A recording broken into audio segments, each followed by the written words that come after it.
Hi guys! Good morning! Nagluto nga pala ako ng breakfast namin. Nag-fried lang ako ng banana and then naglaga lang din ako ng mais. Habang naglalaro nga pala yung mga kids, eto ako nagluluto. Si Axel nga pala may kinakain that time. Ay, naalala ko. Popcorn nga pala yun yung kinakain niya. So eto, nung naluto nga, pinakain ko na din sila.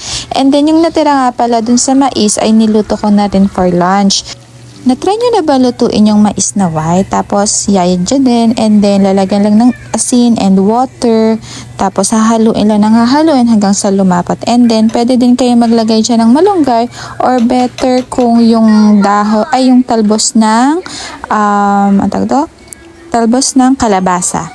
Lunchtime na pala nga yan, kaya yan si Ate Elise kumakain na ng rice and then pritong galunggong. Si Axel naman mahirap pakainin, kaya yan, todo habol pa ako para mapakain. Nung nakatapos na nga sila kumain, nagpahinga lang and then pinatulog ko na rin. Tapos ngayon, gagawin ko naman is naligo na rin and then naglugas na mga pinagkainan and then nagtiklop na mga damit. Isama ko na rin nga pala yung video namin nung isang araw na kasama namin din si Dada since wala ngayon si Dada at nasa Manila. So, ito yung bonding time nila nung bago umalis si Dada. So, yun lang muna. Thank you for watching. Bye!